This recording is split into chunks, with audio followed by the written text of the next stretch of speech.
നമസ്കാരം. കേരള വിഷൻ ന്യൂസിലേക്ക് സ്വാഗതം. ഈ മണിക്കൂറിലെ പ്രധാനപ്പെട്ട വാർത്തയിലേക്കാണ് കടക്കുന്നത്. ആന്റി മൈക്രോബിയൽ പ്രതിരോധത്തിന്റെ ഭാഗമായി 450 ഫാർമസികളുടെ ലൈസൻസ് സസ്പെൻഡ് ചെയ്തു. എല്ലാ ജില്ലകളിലും ആന്റി മൈക്രോബിയൽ പ്രതിരോധ ലാബ് തുടങ്ങുമെന്ന് ആരോഗ്യ വകുപ്പ് അറിയിച്ചിരിക്കുന്നു. വാർത്തയുടെ വിശദാംശങ്ങളുമായി സൂര്യ ഗായത്രിയാണ് ചേരുന്നത്. സൂര്യ, ആന്റി മൈക്രോബിയൽ പ്രതിരോധത്തിന്റെ ഭാഗമായാണ് 450 ഫാർമസികളുടെ ലൈസൻസ് സസ്പെൻഡ് ചെയ്തിരിക്കുന്നത്. എന്താണ് വിവരങ്ങൾ?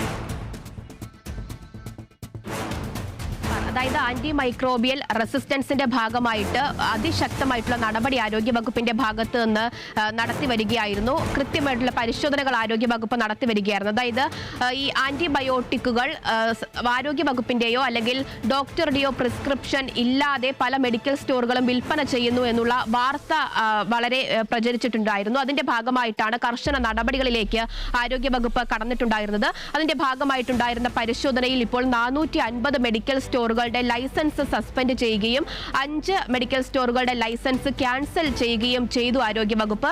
അതിനുശേഷവും കടുത്ത നടപടികളിലേക്കും പരിശോധന തുടരാനും തന്നെയാണ് ആരോഗ്യവകുപ്പ് തീരുമാനിച്ചിരിക്കുന്നത്.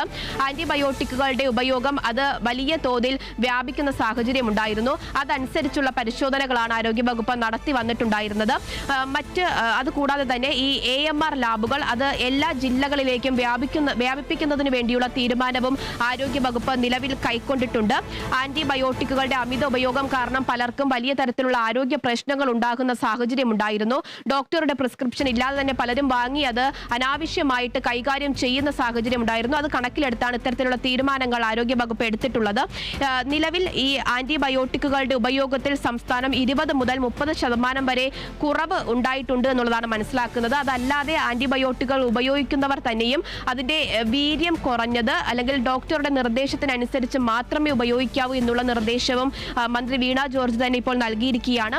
മന്ത്രിയുടെ നേതൃത്വത്തിൽ ഇന്നിപ്പോൾ AMR സംഘത്തോടൊപ്പമുള്ള ഒരു ഉന്നതതല യോഗം ചേർന്നിട്ടുണ്ടായിരുന്നു. ആ യോഗത്തിൽ കൈക്കൊണ്ട തീരുമാനങ്ങളാണ് ഇപ്പോൾ ആരോഗ്യവകുപ്പ് പുറത്തുവിട്ടിട്ടുള്ളത്. ഈ ഭക്ഷണത്തിൽ ഉൾപ്പെടെ ഈ ആന്റിബയോട്ടിക്കുകളുടെ അവശിഷ്ടങ്ങൾ കണ്ടെത്താനുള്ള നടപടികളും സ്വീകരിക്കണമെന്നുള്ള നിർദ്ദേശവും ആരോഗ്യവകുപ്പ് ഇപ്പോൾ പുറപ്പെടുവിച്ചിട്ടുണ്ട്. ഈ മുട്ട, പാൽ ഉൾപ്പെടെയുള്ള ഭക്ഷണ പദാർത്ഥങ്ങൾ അത് കടയിൽ പാക്ക് ചെയ്ത് വരുന്ന ഭക്ഷണ പദാർത്ഥങ്ങളിലടക്കം ആന്റിബയോട്ടിക് ടെസ്റ്റ് അത് കർശനമാക്കണം എന്നുള്ളതാണ് നിർദ്ദേശത്തിൽ പറയുന്നത്. കൂടാതെ കാലിത്തീറ്റകളിലെയും കോഴിത്തീറ്റകളിലെയും ആന്റിബയോട്ടിക്കുകളുടെ പരിശോധനകൾ ഉൾപ്പെടെ ഊർജിതമായിട്ട് നടത്തണം എന്നുള്ള നിർദ്ദേശവും നൽകിയിട്ടുണ്ട് ആരോഗ്യവകുപ്പ്. ഈ ആശുപത്രികളെ ആന്റിബയോട്ടിക് സ്മാർട്ട് ആശുപത്രികളാക്കുന്നതിന് വേണ്ടിയുള്ള നടപടികൾ അത് കുറച്ചു നാൾക്ക് മുൻപ് തന്നെ ആരോഗ്യവകുപ്പ് സ്വീകരിച്ച് വന്നിട്ടുണ്ടായിരുന്നതാണ്.